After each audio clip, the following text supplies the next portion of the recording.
So hi everyone, আসসালামু আলাইকুম। সবাই কেমন আছেন? এটা আমাদের সেকেন্ড ব্লগ। সেই দিন আমরা চলে গিয়েছিলাম মিরপুর 10 শপ মার্কেটে। সো এখানে যাওয়ার সময় ভাবলাম একটা ব্লগ করি, তো গাড়ি থেকে ব্লগটা শুরু করেছি। আশেপাশে দেখছিলাম, রাতের পরিবেশটা এত ভালো লাগতেছিল, ঠান্ডা ঠান্ডা ওয়েদার ছিল, বৃষ্টি হচ্ছিল। আমরা বের হওয়ার আগেই বৃষ্টি পড়েছে, তাই ওয়েদারটা ঠান্ডা ঠান্ডা। তো নামার পরে এখন একটু চারপাশ দেখতেছিলাম, আশেপাশে অনেক কিছুর দোকান, কোনটা ছেড়ে কোনটা দেখবো। আমরা এমনি ঘুরতে গেছিলাম, তারপর অনেক কিছু কেনাকাটা হয়েছে।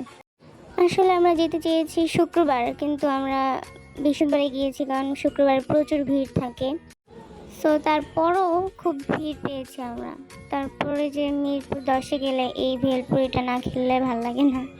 তারপর চিকেন ফ্রাইটা একটু আশেপাশে দোকান থেকে খাওয়া লাগে। তারপর দেখতেছিলাম বৃষ্টি পড়তেছিল, তারপর একটা রেস্টুরেন্টে ঢুকে যাই। তারপর রেস্টুরেন্টে খাবার অর্ডার দিই। দেখতে দেখতে আমাদের খাবার চলে আসছে, আমাদের খাবার সার্ভ করছিল রাসেল। সব শেষে চা, মালাই চা। তারপর আমরা খাওয়া দাওয়া শেষ করে নিচে নামার পরে যে রিক্সার জন্য অপেক্ষা করতেছিলাম।